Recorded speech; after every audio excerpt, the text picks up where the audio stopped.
तो दोस्तों आपने ऐसी कई सारी मूवीज देखी होंगी जिनमें कैदियों को जेल से भागते हुए दिखाया गया होगा और उन्होंने जेल से भागने के लिए कुछ ऐसे तरीके अपनाए होंगे जिनको देखकर आपको लगा होगा कि इससे बढ़िया तरीका क्या ही हो सकता है। लेकिन आज हम कुछ ऐसे कैदियों के बारे में बात करेंगे जिन्होंने जेल से भागने के लिए हद ही पार कर दी थी और आप भी देखकर सोच में पड़ जाओगे कि इन कैदियों का दिमाग इतना ज्यादा कैसे चल सकता है। और वीडियो के अंत में उस कैदी के बारे में बताऊंगा जिसका भागने का तरीका सबसे ज्यादा अलग था और वह अपने हर तरीके में सफल रहा है। तो वीडियो को अंत तक जरूर देखें क्योंकि वीडियो काफी ज्यादा मजेदार होने वाला है। तो एल्काट्रेज जेल का नाम आपने सुना ही होगा, अगर आपने नहीं सुना तो मैं आपको बता दूं, इस जेल के चारों तरफ दूर दूर तक पानी ही पानी है और इस जेल में उन कैदियों को रखा जाता है जो काफी ज्यादा खतरनाक होते हैं। इसलिए इस जेल को ऐसा बनाया गया है कि कोई भी कैदी यहाँ से भाग ना पाए और अगर किसी वजह से कोई कैदी जेल से भागकर बाहर आ जाता है तो उसके बाद वो और मुसीबत में पड़ सकता है क्योंकि इतने दूर तक पानी को पार करना कोई आसान काम नहीं है। और आज मैं आपको एक ऐसी कैदी के बारे में बताऊंगा जिसने यहाँ से भागने की कोशिश की और वो यहाँ से भाग भी गया। फ्रांस मोरिस नाम के एक कैदी ने यहाँ से भागने में सफलता हासिल की। वो अमेरिका का रहने वाला था और वहाँ पर उसने ऐसे बड़े बड़े अपराध किए जिसकी वजह से वो टॉप क्रिमिनल्स की लिस्ट में आता था। इस जेल के नियम और कानून काफी ज्यादा सख्त थे, लेकिन फ्रांस मोरिस ने यहाँ से भागने का प्लान बना लिया था और इस प्लान में साथ देने वाले दो और कैदी थे जिनका नाम था जॉन और क्लेरेंस। ये दोनों भाई थे जिन्होंने मोरिस के साथ मिलकर इस घटना को अंजाम दिया था और कुछ समय बाद तीनों अपने अपने हिसाब से काम करने लगे थे। फ्रांस मोरिस ने जेल के अंदर ऐसे हथियार बनाना शुरू किया था जिनकी आप कल्पना भी नहीं कर सकते। फ्रांस मोरिस ने जेल के अंदर एक ड्रिल मशीन बनाई। ये ज्यादा इफेक्टिव नहीं थी लेकिन इसने अपना काम धीरे धीरे करना शुरू कर दिया था। बाकी आप समझ सकते हो जेल में ड्रिल मशीन बनाना कोई छोटा काम तो है नहीं। और वहीं पर उनके दूसरे साथी जॉन और क्लेरेंस ने जेल में छोटे छोटे हथियारों को इकट्ठा करना शुरू कर दिया था। मोरिस ने ड्रिल मशीन से अपना काम जारी रखा। टाइम थोड़ा ज्यादा लग रहा था लेकिन ड्रिल मशीन काफी ज्यादा आवाज करती थी, इसलिए मोरिस उस समय दीवार में ड्रिल मशीन से छेद करता था जिस समय जेल के सारे लोग अपने अपने काम में व्यस्त होते थे। और ऐसा करते करते 6 महीने पूरे हो चुके थे और साथ में उन्होंने अपना काम भी पूरा कर लिया था। लेकिन दीवार में छेद होने की वजह से दीवार टूटना शुरू हो गई थी जिस वजह से उनको काफी दिक्कत आ सकती थी। इसलिए किसी को शक ना हो उन्होंने दीवार को सीमेंट से चिपकाना शुरू कर दिया था और उसको अच्छी तरह सीमेंट से चिपका दिया था। और उसके बाद वो लोग वहाँ से भागने के लिए सही समय का इंतजार करने लगे थे और कुछ समय बाद वो लोग दीवार से सीमेंट को तोड़कर आइलैंड से भाग गए। और उसके बाद आज तक किसी को इस बात का पता नहीं चला कि वो जेल से भागकर तीनों आखिर गए कहाँ। फ्रांस मोरिस का तो कुछ पता नहीं चला आज तक, लेकिन कुछ लोगों का कहना है कि जॉन और उनके भाई को कहीं देखा गया है और शायद वो बेस बदल कर कहीं रह रहे हो। तो दोस्तों ये थी फ्रांस मोरिस की कहानी, लेकिन अब मैं आपको एक ऐसे कैदी की कहानी सुनाने जा रहा हूँ जिसके भागने के तरीके को शायद आपने कहीं सुना नहीं होगा। तो हम बात करने वाले हैं नॉर्थ कोरिया के योगा मास्टर चोय गैप वोक के बारे में। इनको चोरी के इल्जाम में जेल में डाल दिया गया था, लेकिन एक योगा मास्टर होने की वजह से इनका शरीर काफी ज्यादा फ्लेक्सिबल था जिस वजह से ये खाना देने वाले होल से बाहर निकल गए थे जो कि काफी छोटा होता है। और इस जगह से निकलने के लिए इनको 2 चीजें काफी ज्यादा काम में आई। पहली बात, ये योगा मास्टर थे तो अपनी बॉडी को किसी भी तरीके से मोड़ सकते थे और दूसरी तरह इन्होंने अपनी बॉडी पर काफी ज्यादा तेल लगा लिया था जिस वजह से इनको निकलने में कोई दिक्कत नहीं हुई। और उसके बाद ये जेल से भाग गए। इनके भागने का तरीका काफी ज्यादा सही था लेकिन इनके भागने का कोई फायदा नहीं हुआ क्योंकि पुलिस ने इनको दोबारा पकड़ लिया। और इसी तरह रसिया में रहने वाले रुस्तम जिनकी उम्र केवल 25 साल थी तो उनको भी एक बार चोरी के इल्जाम में जेल में डाल दिया गया था। इनका शरीर काफी ज्यादा फ्लेक्सिबल था और उसके बाद इनका दिमाग उससे भी ज्यादा तेज था और कुछ समय बाद इन्होंने भी फूड होल से निकलने का डिसाइड कर लिया था, लेकिन होल काफी ज्यादा छोटा था तो इन्हें काफी ज्यादा दिक्कत आई और इन्होंने होल से निकलते वक्त अपने सारे कपड़े निकाल दिए थे क्योंकि इनको कपड़ों की वजह से काफी ज्यादा दिक्कत आ रही और ये केवल अंडरवियर में ही बाहर निकलने में सफल रहे। तो अगर आप योगा करते हो तो आपका शरीर काफी ज्यादा फ्लेक्सिबल हो जाता है जिस वजह से इस कैदी ने उसका पूरा फायदा उठाया और जेल से भाग गया। और दोस्तों इसके बाद हम बात करते हैं चापो की। तो क्या आपने चापो का नाम सुना है? क्योंकि इस बंदे का जेल से भागने का तरीका ऐसा था कि इसके ऊपर एक वेब सीरीज बनाई जा चुकी है। तो अगर आप वेब सीरीज देखते हो तो शायद आपने ये वेब सीरीज देखी होगी। अगर आपने ये वेब सीरीज नहीं देखी तो मैं आपको बता देता हूँ। इस वेब सीरीज में इस बंदे के जेल से भागने के तरीके को दिखाया गया है। तो चलिए जान लेते हैं ऐसा क्या तरीका था जो लोगों को इतना ज्यादा पसंद आया था कि इसके ऊपर वेब सीरीज बनानी पड़ी। तो ये कैदी बाथरूम में काफी ज्यादा टाइम लगाया करता था और लोग इस पर शक भी नहीं करते थे क्योंकि जब तक ये बाथरूम में बंद रहता था तब तक ये गाना गाता रहता था और धीरे धीरे ये बाथरूम में काफी ज्यादा टाइम लगाने लगा। लेकिन वही है ना, गाना गाने की वजह से कोई इस पर शक भी नहीं करता था और कुछ टाइम बाद इस कैदी ने बाथरूम में धीरे धीरे 33 फीट गहरी सुरंग बना दी। और जब इसने पूरी तरीके से सुरंग बना ली तो ये लास्ट बार जब बाथरूम में गया उसके बाद वो वहाँ से वापस नहीं आया। और कुछ टाइम बाद गार्ड ने वहाँ पर जाके देखा तो चापो वहाँ पर नहीं था। वहाँ पर उनको 33 फीट गहरी सुरंग मिली जो कि एक टनल में जाके खुलती है। और मैं आपको बता दूं चापो इसलिए सबसे ज्यादा फेमस है क्योंकि इसने ऐसे कई कारनामे किए हैं जेल से भागने के लिए। और दोस्तों फाइनली हम उस कैदी के बारे में बात करेंगे जिसके लिए ऐसी कोई जेल नहीं बनी जो उसे कैद कर सके। इस कैदी को जिस भी जेल में डाला गया है वहाँ पर अपना शातिर दिमाग चलाकर वहाँ से निकलने में कामयाब रहा। इस कैदी का नाम था योशी सेरातोरी। इस कैदी को मर्डर और रॉबरी के केस में ओमोरी जेल में डाल दिया गया था और उस जेल में ज्यादा बड़ी सिक्योरिटी नहीं थी, इसलिए ये ताला तोड़कर वहाँ से भाग निकला। क्योंकि ये ताला तोड़कर रॉबरी करने में पहले से ही एक्सपर्ट था, इसलिए इसको काफी आसान हो गया था उस जगह से भागना। लेकिन मैं आपको एक बात बता दूं, इस कैदी की किस्मत ज्यादा अच्छी नहीं थी क्योंकि ये जितनी बार भागा उतनी बार पकड़ा भी गया।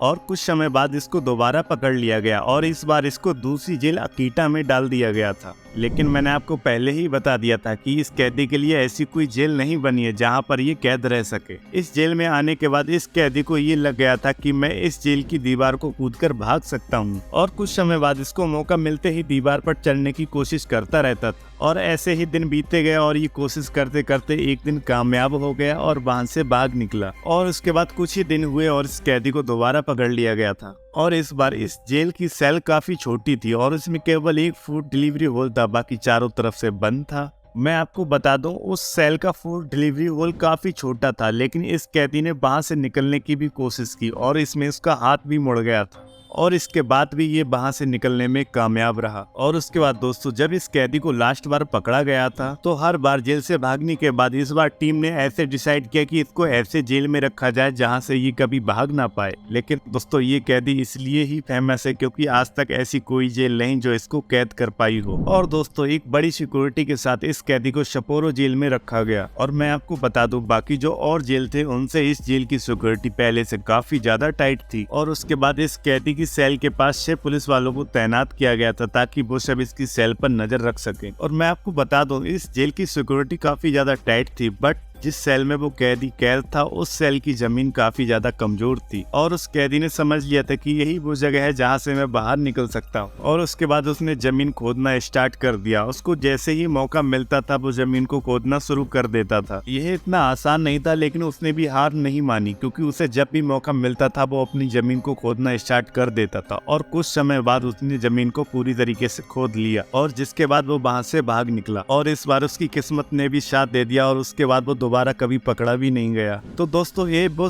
कैदी थे अपने तरीकों को लेकर काफी ज्यादा फेमस थे जेल से भागने के लिए। बाकी आप हमें कमेंट करके जरूर बताना कि आपको कौन से कैदी का कौन सा तरीका सबसे ज्यादा अच्छा लगा। और उसके अलावा अगर आपको वीडियो पसंद आई हो तो वीडियो को लाइक और चैनल को सब्सक्राइब जरूर कर लेना ऐसी ही और वीडियोस के लिए।